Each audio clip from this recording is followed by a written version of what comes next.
estado de emoção. Tem o Rio de Janeiro, que você já ama, e o Rio que ainda vai conquistar você. Apaixone-se pelo Rio. Rio de Janeiro, vem se apaixonar. Rio de Janeiro, vem se apaixonar. Governo do Estado do Rio de Janeiro.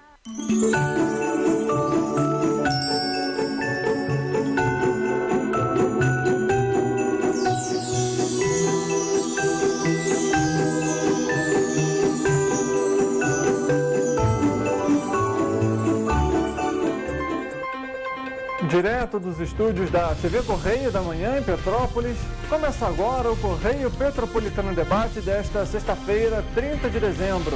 Hoje daremos destaque a um projeto aqui em Petrópolis. E o presidente Jair Bolsonaro decretou luto oficial de 3 dias após a morte de Pelé. Edson Arantes do Nascimento morreu ontem no Hospital Albert Einstein, em São Paulo. E com a chegada do Ano Novo, a Polícia Rodoviária Federal vai dar início à Operação Ano Novo. O objetivo é diminuir o número de acidentes e preservar a vida. Em Petrópolis também haverá reforço na Polícia Militar. Outros municípios também vão realizar a operação. E as agências bancárias não abrem nesta sexta-feira. Os clientes devem utilizar os meios digitais para acessar os serviços. E o decreto que regulamenta o documento eletrônico de transporte de cargas foi publicado no Diário Oficial da União. Notícia e informação no compromisso com o diálogo na véspera do Ano Novo. Eu sou Richard Stutzenburg e esse é o Correio Petropolitano Debate.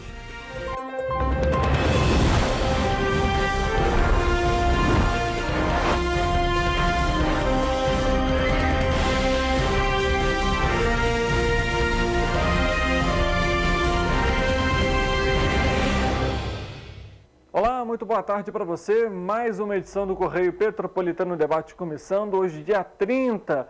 Ano novo batendo na porta, mas estamos aqui com o nosso compromisso de trazer sempre informação para você de qualidade e, claro, sempre um tema a ser debatido, um diálogo importante aqui para o Petropolitano e para todo o nosso estado. E a gente começa a edição de hoje com uma informação, infelizmente, triste. Edson Arantes do Nascimento, nosso querido Rei Pelé, que ficou mundialmente conhecido por conta do seu futebol, morreu ontem, quinta-feira, aos 82 anos, no Hospital Albert Einstein, na zona sul da capital paulista, por falência múltipla de órgãos em decorrência de um câncer de cólon. Nas redes sociais, o presidente Jair Bolsonaro demonstrou pesar pela morte do rei do futebol. Abre aspas, ele diz o seguinte: com pesar, o passamento de um homem que pelo futebol levou o nome do Brasil para o mundo, transformou o futebol em arte e alegria. Que Deus conforte sua família e que o acolha na sua infinita misericórdia. Fecha aspas, foram as palavras do presidente. Outras autoridades também se manifestaram após o anúncio do falecimento. O presidente do Senado, Rodrigo Pacheco, do PSD, afirmou o seguinte: abre aspas, Pelé foi o mais magistral jogador de futebol que o mundo viu nos gramados e que levou o nome do Brasil por onde passou. Fecha aspas, foram as falas do presidente do Senado. Além disso, o presidente da Câmara dos Deputados, Arthur Lira, do PP, também disse que o jogador significou muito para o Brasil e que seu povo o escolheu. Abre aspas, ele diz o seguinte: o homem Pelé nos deixa, mas o eterno Pelé viverá para sempre, fecha aspas. O presidente do Supremo Tribunal Federal, a ministra Rosa Weber, disse que o jogador atuou como um artista da bola e que encantou gerações e gerações com o seu talento. O luto foi de 3 dias aí, luto oficial, então, por conta do falecimento do Rei Pelé, um grande astro do futebol, e que fica aí com um grande legado para todos nós brasileiros e também para os jogadores, viu? Mas vamos dar prosseguimento aqui ao nosso programa, porque as agências bancárias de todo o país não funcionam nesta sexta-feira. O expediente bancário só vai retornar na próxima segunda-feira, dia 2 de dezembro. E essa informação foi dada pela Federação Brasileira de Bancos, a FEBRABAN. Segundo a entidade, nos dias em que as agências estiverem fechadas, a população pode utilizar os meios eletrônicos de atendimentos bancários, como o mobile e também o internet banking, caixas eletrônicos, bancos por telefone e correspondentes para realizar as transações financeiras. Os carnês e contas de consumo, como por exemplo água, energia, telefone, que vencem no feriado, podem ser pagos sem acréscimo de multas no dia seguinte. Normalmente, os tributos já estão com as datas ajustadas ao calendário de feriados, seja federais, estaduais ou municipais. E uma outra informação para você recuperar, para você que na verdade aí vai começar o ano, a gente tem uma informação importante. O orçamento para 2023, o governo federal vai precisar adotar algumas medidas que são importantes, entre elas o orçamento, estabelecer metas de resgate de autoridades e também em relação ao Sistema Único de Saúde, né? Tanto a economia quanto a saúde do país vão ser um novo desafio para o governo de 2023, nesse caso, Luiz Inácio Lula da Silva, que toma posse nesse próximo domingo, dia 1º. Ambas as estratégias são consideradas essenciais para que as demais prioridades da área, como o retorno de alto índices de coberturas vacinais e o enfrentamento de filas na atenção especializada, possam ser efetivadas. A pasta vai ser comandada pela atual presidente da Fundação Oswaldo Cruz, a Fiocruz, Nízia Trindade. Segundo o relatório elaborado pela equipe de transição, o país vive uma grave crise sanitária. Além das quase 700 mil mortes causadas pela Covid-19, o documento destaca um quadro de piora generalizada de indicadores, citando o risco de reintrodução de doenças como a poliomielite e o retorno de internações por desnutrição infantil provocadas pela fome. A proposta é implementar um esforço concentrado nacional para reduzir filas de espera para diagnósticos, tratamentos e cirurgias de baixa e média complexidade, todas elas muito afetadas pela pandemia. Esse esforço, de acordo com o relatório, deve estar articulado a ações estruturantes para a reorganização de uma atenção básica, resolutiva e integrada. E começa nesta sexta-feira a Operação Ano Novo da Polícia Rodoviária Federal. O objetivo é diminuir os acidentes registrados durante esse período. Segundo a PRF, além do aumento do fluxo de veículos, as festividades estão associadas ao consumo de bebidas alcoólicas, o que torna ainda mais relevante a fiscalização. O enfrentamento à embriaguez ao volante é uma das principais ações da operação. Também estão previstas medidas de controle da velocidade, fiscalização de ultrapassagens proibidas, uso do cinto de segurança, dispositivos de retenção para crianças e uso de telefone celular, entre outras. Serão realizadas ainda atividades de educação para o trânsito. O balanço da PRF da Operação Natal 2022 revela que houve redução de 65% no número de acidentes graves, 82% no número de feridos e 38% no total de mortes registradas em relação ao mesmo período de 2021. A ação foi realizada de 22 a 25 de dezembro e contou com 18% a mais de efetivo do que no ano anterior. É isso, a gente sempre ressalta aqui para você a necessidade de, caso vá pegar a estrada, vá realizar a viagem, para cuidar do veículo, fazer aquela revisão básica dos freios, pneus, alinhamento, dos faróis, também do radiador, né, a quantidade ali do líquido, né, de arrefecimento. São alguns pontos importantes para você que vai pegar a estrada, principalmente agora, nesse período. Por exemplo, aqui em Petrópolis está chovendo bastante. A BR, por exemplo, né, fica escorregadia, as pistas molhadas, pouca visibilidade. Então é necessário dirigir com cautela e ter aí, né, esse cuidado com o veículo antes de pegar a estrada. O óleo do motor, por exemplo, também é outro ponto essencial na hora de pegar a estrada, porque são coisas simples, rápidas, mas que fazem uma grande diferença para se evitar um acidente. E, obviamente, que com o maior número de fiscalizações, consequentemente, esses riscos diminuem também. Então, outra orientação importante, a gente sabe que é um período festivo, a gente gosta de confraternizar, de se reunir, e às vezes acontece, né? A gente sabe de ingerir alguma bebida alcoólica, então muito cuidado também em relação, se você for dirigir, não beba, ou então chama um táxi, chama um Uber, ou então deixa aquele amigo motorista para fazer essa viagem com segurança. São medidas simples, mas que preservam a vida de todos nós no trânsito.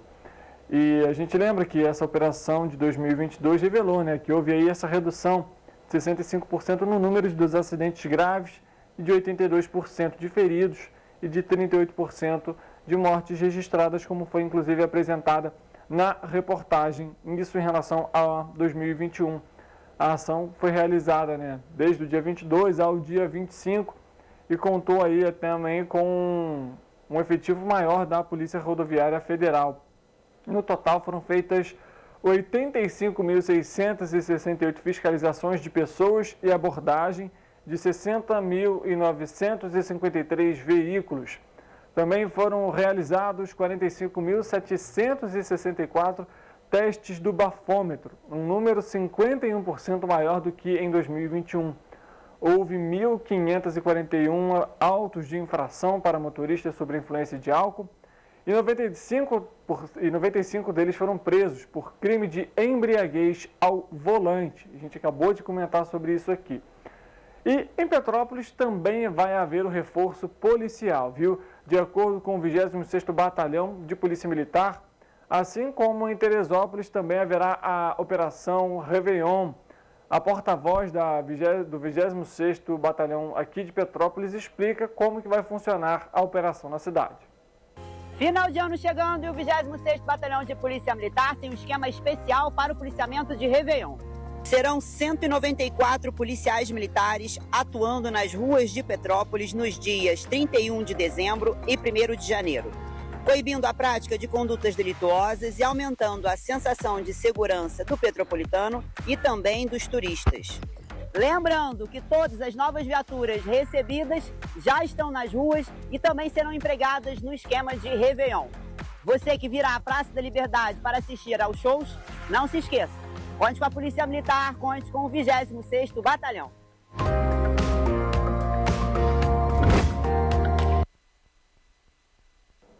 Vale lembrar, viu? Tem show do Neguinho da Beija-Flor lá na Praça da Liberdade. Não sei se a chuva vai atrapalhar muito aí a questão do show, mas para quem gosta de um bom samba, fica aí o convite realizado para fazer parte aí, acompanhar a programação, que deve ser muito boa, inclusive, viu?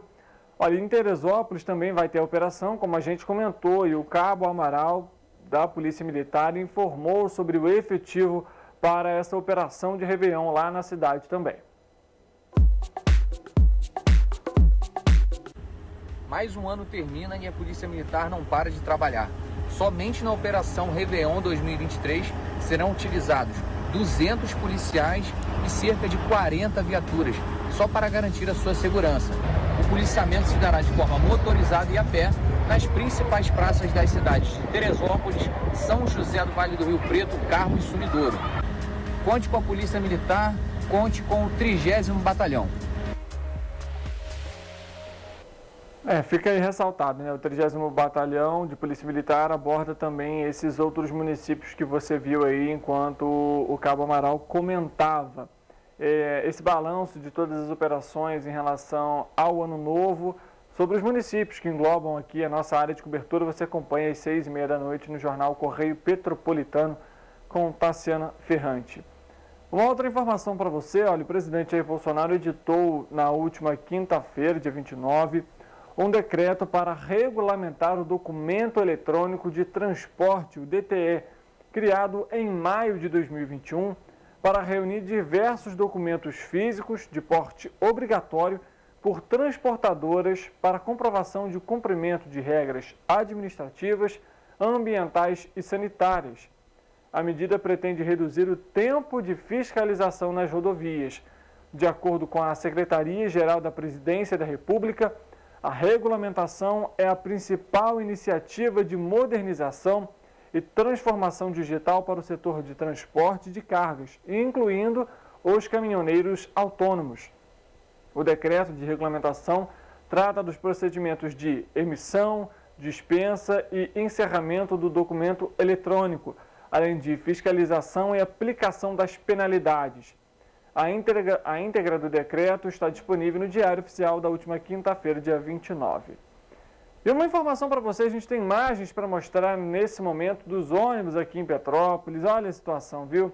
Essas são imagens feitas, inclusive, pela nossa equipe aqui do Correio Petropolitano, em relação a 2 coletivos da empresa Turp que quebraram na manhã desta sexta-feira. Nem no fim de ano o Petropolitano tem paz em relação ao ônibus, viu? Um deles foi na Estrada União Indústria, em frente à Granja Brasil, basicamente lá em Itaipava. E o outro foi lá na Barão do Rio Branco, logo após o Corpo de Bombeiros, ali na primeira curva depois do Corpo de Bombeiros. Pelo menos 23 pessoas em Itaipava tiveram que aguardar outro ônibus, trecho pequeno, inclusive, ali do terminal rodoviário de Itaipava até a Granja Brasil. E essa situação, mais uma vez, né, a gente comentou aqui sobre as novas linhas de ônibus, né, seminovos para a cidade, mas a gente vê que realmente nada muda, independentemente se tem linha chegando ou não. O Petropolitano sempre fica na mão quando depende do transporte público. E vale ressaltar para você que nos acompanha, essa Operação Réveillon, ela também vai acontecer em Três Rios e Paraíba do Sul. Pelo menos 39 viaturas vão estar nas áreas públicas e também nos locais de maior movimento, prestando o apoio.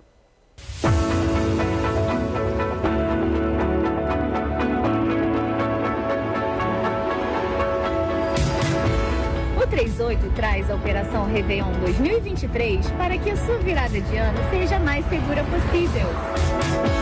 Contamos com reforço de 100 policiais e 39 viaturas, distribuídos nos 5 municípios da região. Conte com a Polícia Militar, conte com 38. Em Partido Alferes, o reforço também vai ocorrer, viu? O 11º Batalhão, que realiza a cobertura de Barra do Piraí, que inclui também Partido Alferes, vai fazer o reforço de 400 agentes nas repartições, né, nos locais públicos, comerciais e também financeiros durante esse período do dia 31, amanhã, sábado, e também domingo, dia 1º de janeiro de 2023. A gente comentou ontem que durante a posse presidencial que vai acontecer nesse domingo, também haverá reforço lá em Brasília. E isso, lógico, muito por conta daquela tentativa, né, da explosão de um caminhão-tanque que a gente comentou durante a semana aqui no Correio Petropolitano Debate. Vale lembrar para você que nos acompanha, estamos ao vivo em todas as nossas plataformas, no nosso YouTube, TVC 16, no nosso Facebook, TVC Correio da Manhã, e em nosso site, tvc16.com. Além disso, temos o nosso jornal Correio Petropolitano, que inclusive nessa edição de fim de semana, traz um balanço sobre os 3 meses do Correio Petropolitano Debate, que completou na última segunda-feira, dia 26 de dezembro. Como eu comentei, inclusive, é sempre uma honra, sempre um prazer estar aqui à frente desse projeto, de participar, de questionar, de criticar, de elogiar quando é necessário, mas com um simples objetivo, levar para você em casa o entendimento sobre os assuntos que são abordados aqui no programa. A gente faz um rápido intervalo, volta daqui a pouco, é claro, eu conto com a sua presença. 2 minutinhos, não saia daí.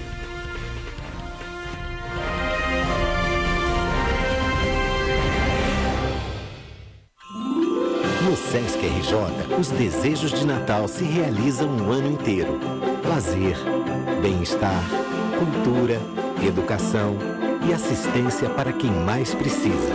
Vem viver essa magia. Natal Sesc, uma festa de luz e música para toda a família. Com caravana Sesc, cantata, decoração natalina e muito mais. Confira a programação da sua cidade. Rio de Janeiro, atração o ano inteiro. balanço, tem folia. Noite e dia, alegria. Sol e praia, diversão. No prato ou copo, a festa, o bar, museu ou bloco. Show, cultura, história, gravado na memória e no seu coração. Rio de Janeiro, vem se apaixonar. Rio de Janeiro, vem se apaixonar. Cidades maravilhas, campo, mata, serra e trilha, em estado de emoção. Tem o Rio de Janeiro, que você já ama. E o Rio, que ainda vai conquistar você. Apaixone-se pelo Rio. Rio de Janeiro, vem se apaixonar. Rio de Janeiro, vem se apaixonar. Governo do Estado do Rio de Janeiro.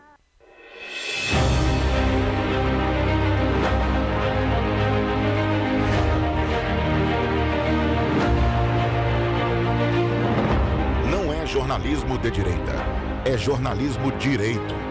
Correio Petropolitano. Tudo que seu jornal não deveria ter deixado de ser. Todos os dias, em uma banca perto de você.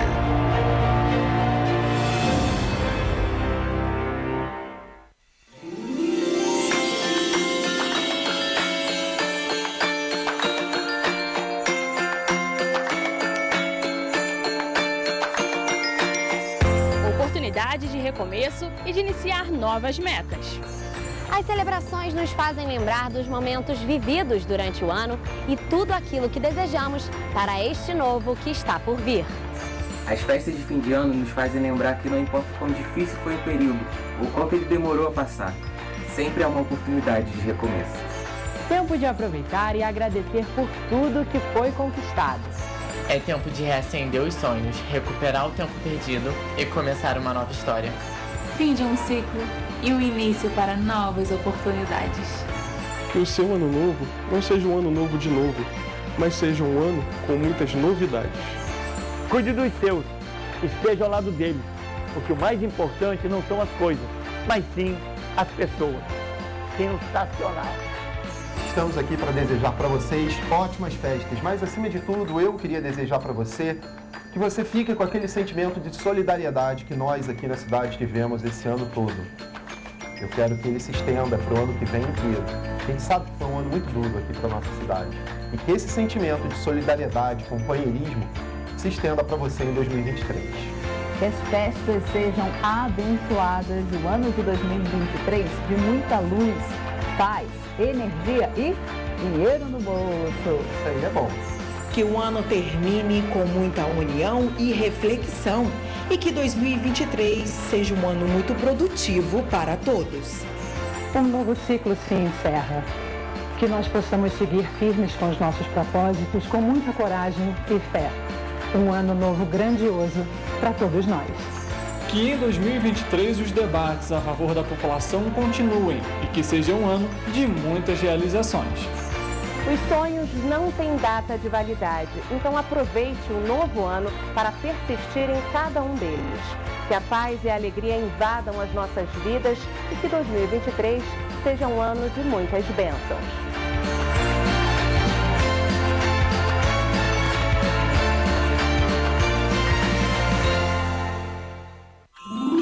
No Sesc RJ, os desejos de Natal se realizam um ano inteiro.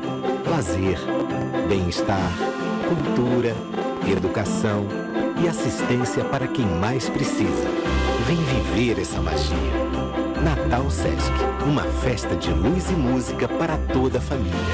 Com caravana Sesc, cantata, decoração natalina e muito mais. Confira a programação da sua cidade.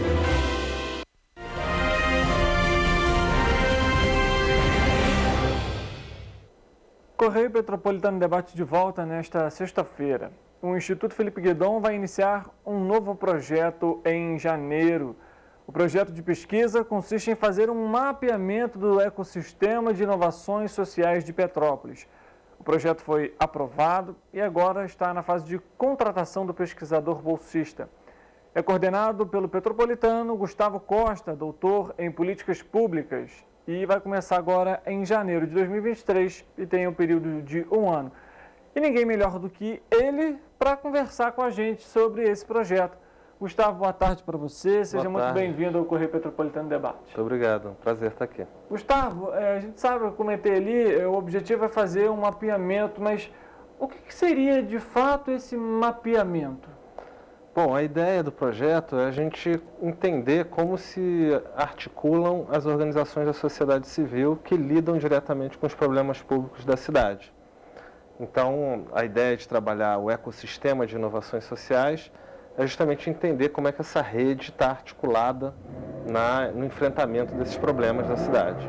E eu pergunto, de onde veio, por exemplo, a inspiração, vamos dizer assim, para realizar esse estudo, esse projeto? A tragédia também pode, de alguma forma, ter impactado? Você pretende, talvez, trazer um pouco disso também para esse projeto? Bom, começando pelo final da pergunta, né? Sem dúvida que a tragédia, né, os alagamentos, tem um impacto importante na cidade, mobilizou muita gente. Não é o foco do projeto, mas certamente será atendido também por conta dessa mobilização.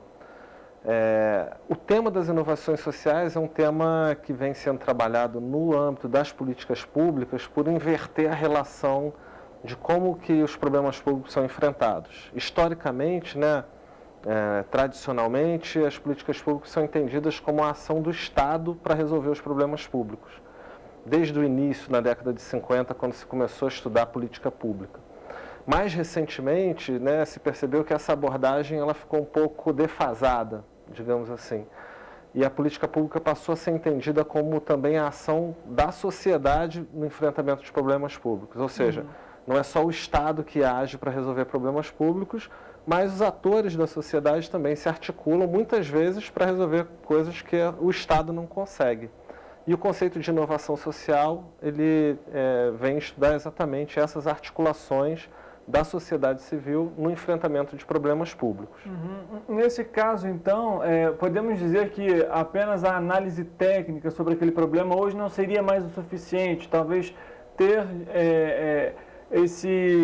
essa participação realmente da população é fundamental para essa resolução. Exatamente. No início, né, dos estudos sobre as políticas públicas, elas eram entendidas como algo puramente técnico, que ficavam sob o domínio dos especialistas, né, dos estudiosos, dos experts. É o que o Frank Fischer, um teórico dessa abordagem mais recente, chama de expertocracia, né, criticando esse domínio dos experts sobre as políticas públicas e promovendo uma virada, né, no sentido de incluir outros atores para abordar as políticas públicas. Nesse sentido, a política pública ela deixa de ser entendida como algo puramente técnico e passa a ser entendida como algo que também é político, né? A resolução desses problemas públicos passa também por essa negociação dos diversos entendimentos sobre o que é um problema público, que o expert do governo geralmente tem um entendimento, e a população que lida com o problema, né, no dia a dia tem outro entendimento, né?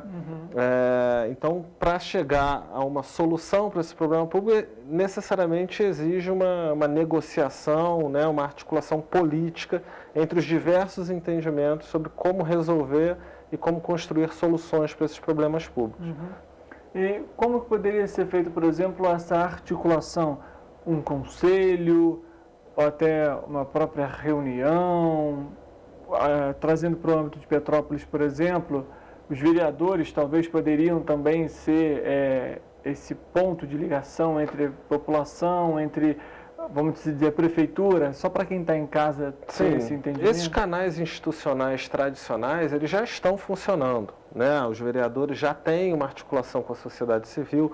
Os conselhos municipais, eles são importantes, né? Eles são setoriais, são um instrumento inovador de políticas públicas que às vezes têm uma facilidade, às vezes são mais difíceis de ocupar e de fazer funcionar esses conselhos, mas são formas tradicionais de participação social nas políticas públicas, né? Esses canais eles serão abordados também na pesquisa, mas interessa mais a gente entender como é que a sociedade se organiza para enfrentar e resolver os problemas públicos, a partir das associações, das cooperativas, né? É um ponto importante o que o Gustavo está comentando, até porque a gente conversou com a Denise Tarim, promotora do Ministério Público, e ela ressaltou essa questão também, né? Foi feito um relatório sobre a região lá, por exemplo, da localidade da 24 de maio. A gente fugiu aqui rapidinho um tema, só para trazer para você o contexto da necessidade da população participar dessa resolução de problemas, porque é muito difícil quando a gente pega, por exemplo, e aí eu cito aqui, prefeito, por exemplo, ele tem entender o contexto daquela comunidade, a fundo, o que aconteceu, como que foi. Já teve outras questões ali parecidas, por exemplo, isso não só a tragédia, mas qualquer outro tipo de assunto, qualquer outro tipo de problema que precisa ser solucionado. Então, quando você tem esse olhar, né, de quem vive aquilo ali todos os dias, essa conversa, essa resolução de problema, ela se expande e você tem, obviamente, aí possibilidades maiores de conseguir resolver essa questão. Gustavo, queria que você falasse para a gente essa questão da inovação dos sistemas sociais. O que seria isso? A gente sabe que né, a pesquisa tem o objetivo de ver como que a população se mexe, vamos dizer assim, para a resolução dos problemas. Mas a gente vê hoje que tem tanta tecnologia também que está envolvida. Você falasse também sobre isso para a gente?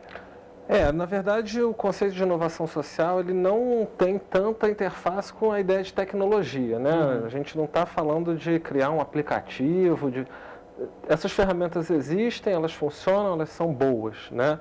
Mas o conceito de inovação social, na verdade, ele é um conceito um tanto abstrato, que serve para entender justamente como é que a sociedade se organiza para enfrentar e resolver problemas públicos, que antes o Estado resolvia, né? E atualmente, num cenário de pensar a democracia, aprimorar a democracia, ampliar a participação social, a inovação social ela surge para aglutinar diversas iniciativas que lidam com essa resolução de problemas. Então, por exemplo, cooperativas são estudadas dentro desse enfoque da inovação social, associações comunitárias, uma série de formas de articulação, de organização social, podem ser consideradas inovações sociais. O que interessa para a gente é entender como é que esses diversos grupos de atores se articulam, seja para resolver problemas públicos, seja para apoiar quem está resolvendo problemas públicos, né?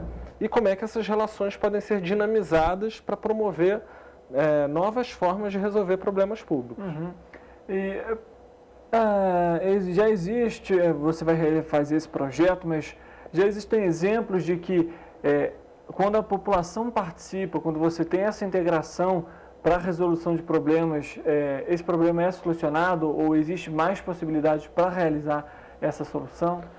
Sim, não dá para a gente pensar que é uma coisa pontual, né? Os problemas públicos, eles são cada vez mais complexos e eles aparecem a todo momento, né? Então não tem uma solução definitiva.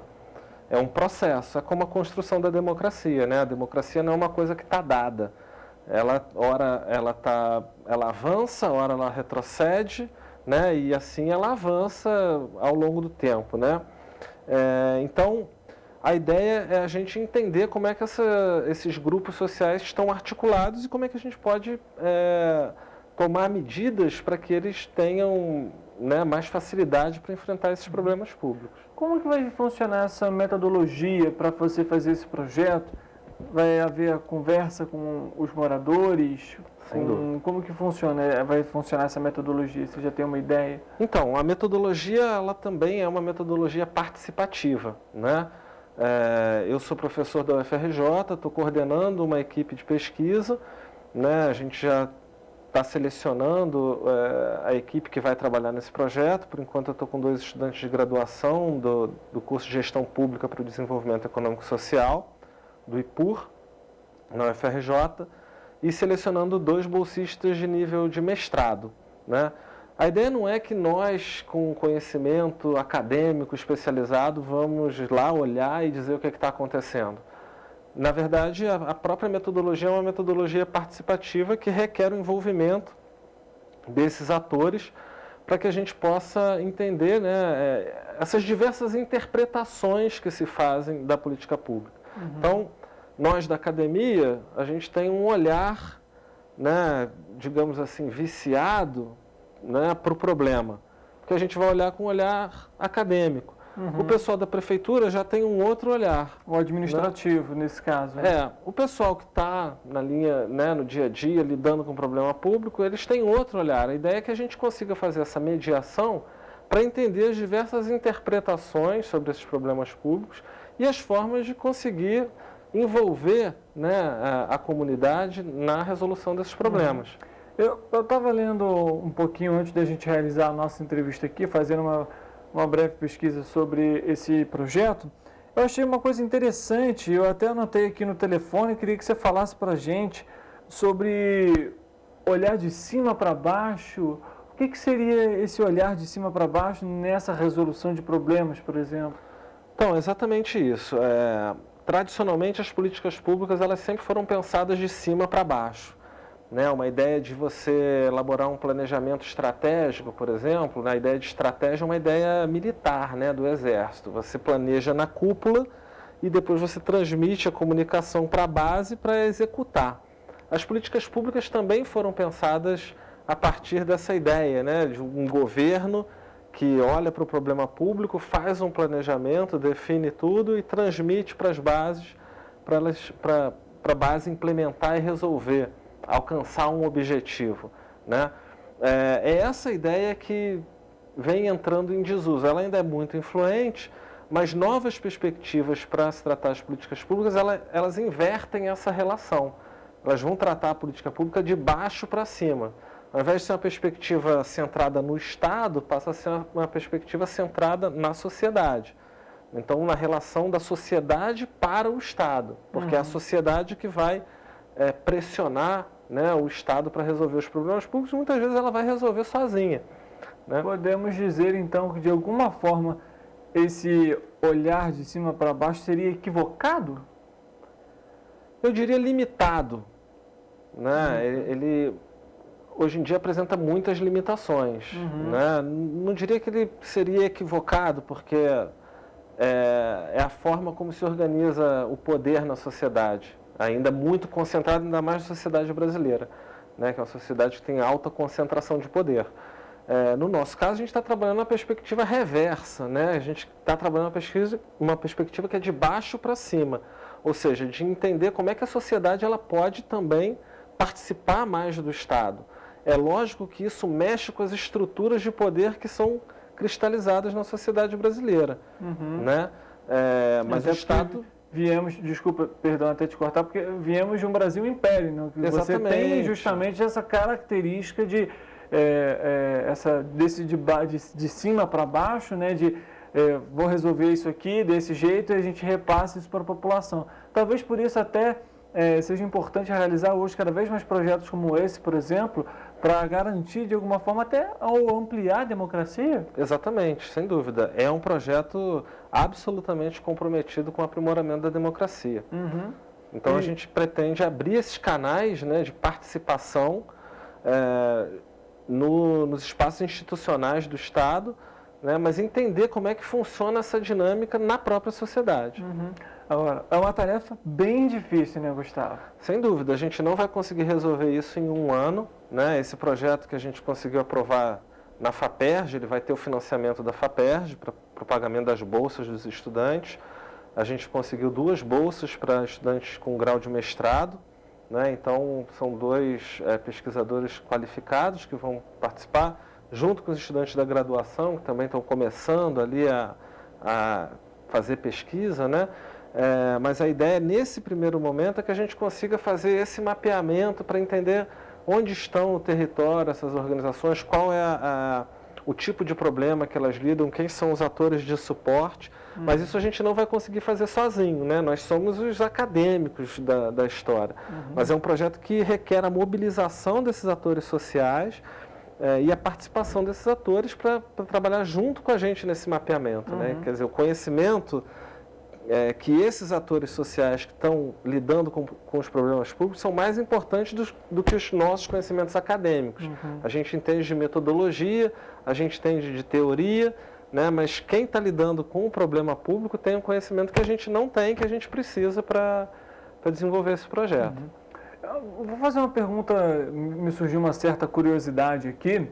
A gente fala sobre a questão da política pública, por exemplo, dessa participação fundamental de quem vivencia, mas de quem também, né, tem o olhar teórico, né, a metodologia.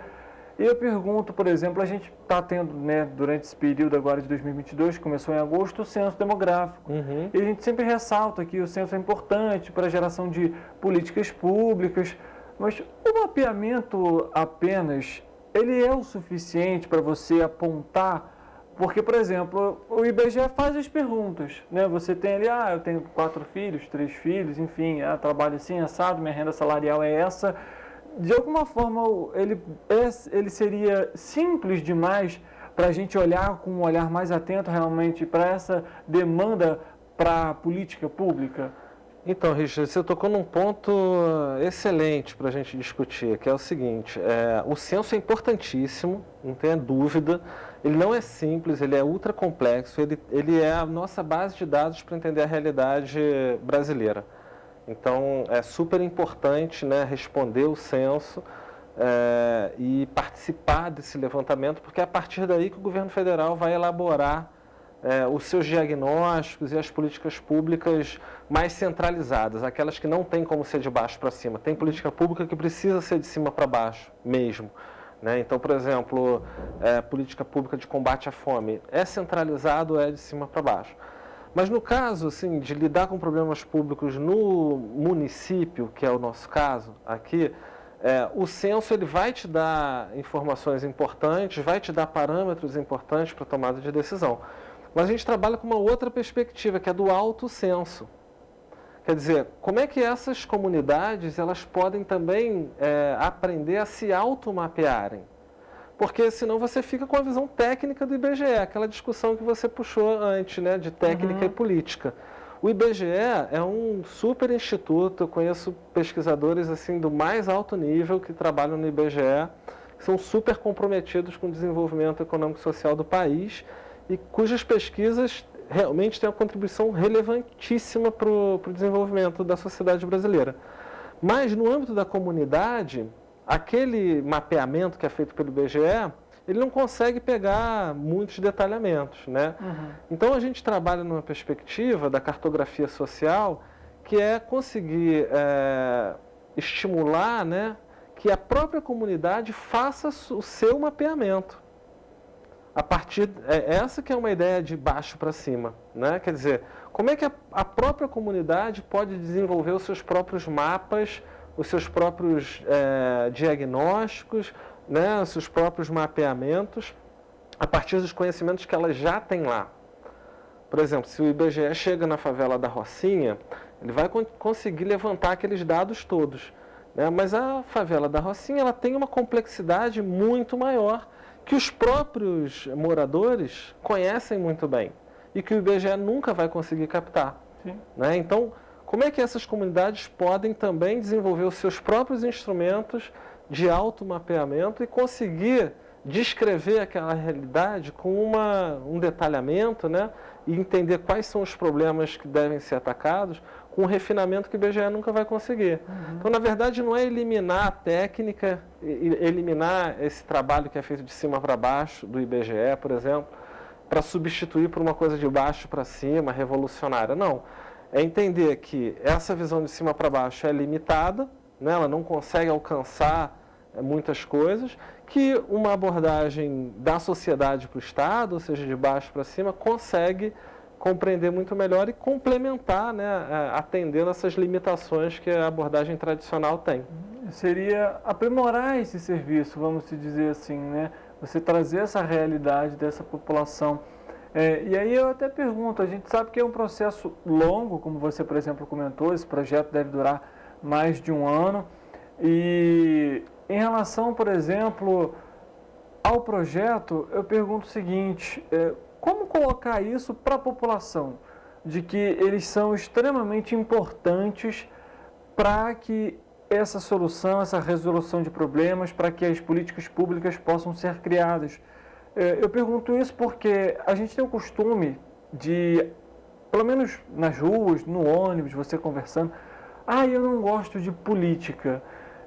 Se você puder até falar para a gente o que significaria política, para a gente esclarecer isso aqui, não é exatamente só votar ali e aqui, e além disso, trazer esse ponto de que a população ela é fundamental nesse processo. E às vezes a gente tem, não necessariamente uma pessoa, por exemplo, especializada em gestão pública, que é o seu caso, mas você tem um arquiteto, você tem um engenheiro, você tem um filósofo que mora ali na sua região.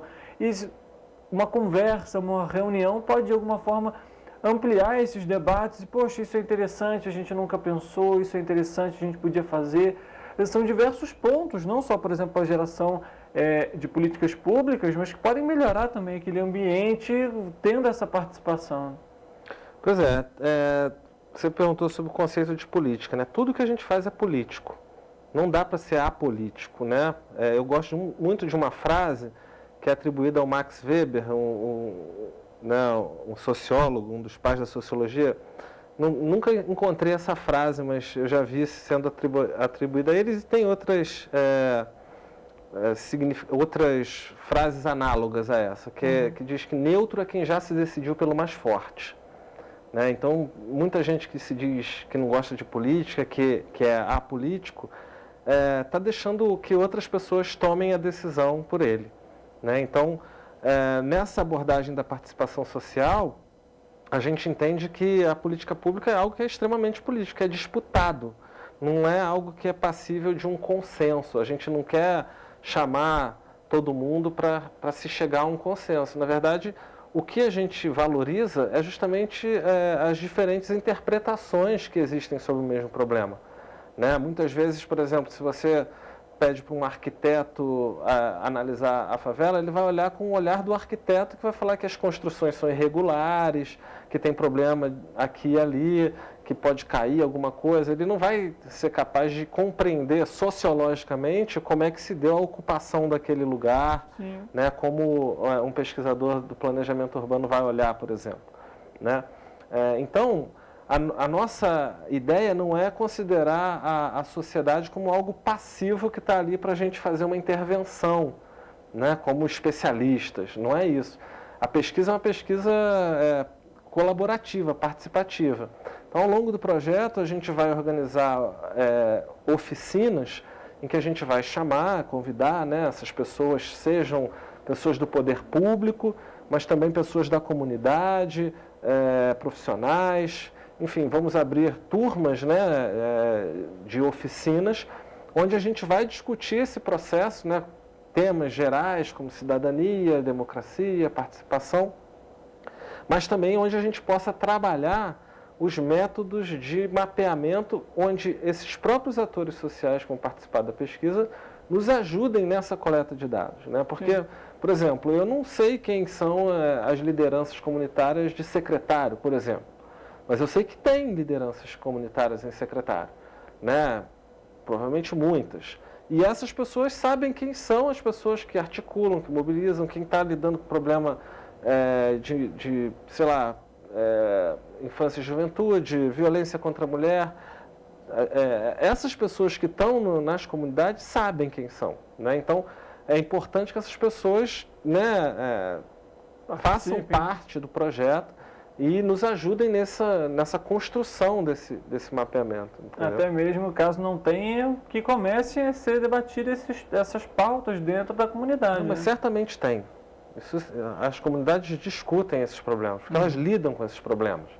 Elas não fazem discussão técnica institucionalizada nos espaços, né, de poder tradicionais, mas elas fazem entre si, elas lidam com esse problema todo dia.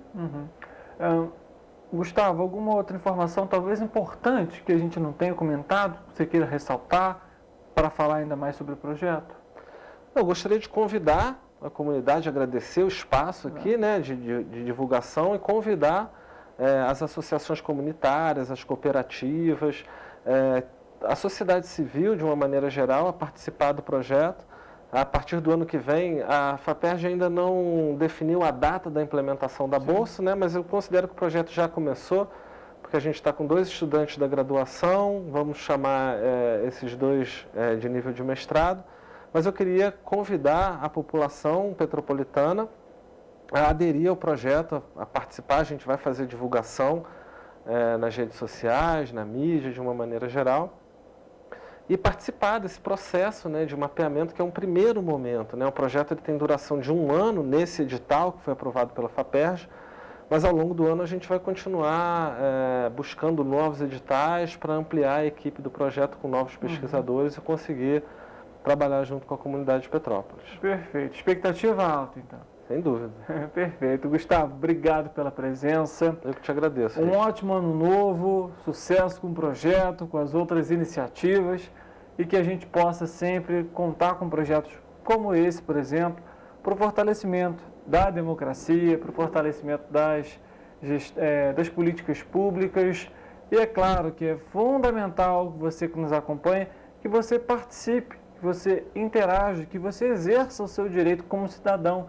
Assim a gente consegue fazer uma sociedade melhor, ter uma comunidade melhor e, consequentemente, a cidade, o estado e o país. Enfim, desejo para você muita paz, muita saúde, principalmente saúde, e que ano que vem, 2023, que falta bem pouquinho, possa ser um ano repleto aí de alegrias, sucessos, e que, obviamente, as dificuldades sejam apenas obstáculos para que a gente possa se tornar cada vez mais forte e, assim, superar novos desafios. Segunda-feira, dia 2 de janeiro, já ia falar dezembro, a gente tem um encontro marcado, 13h. Estaremos aqui, se Deus quiser, e, é lógico, conto com a sua presença. Um abraço e até segunda-feira.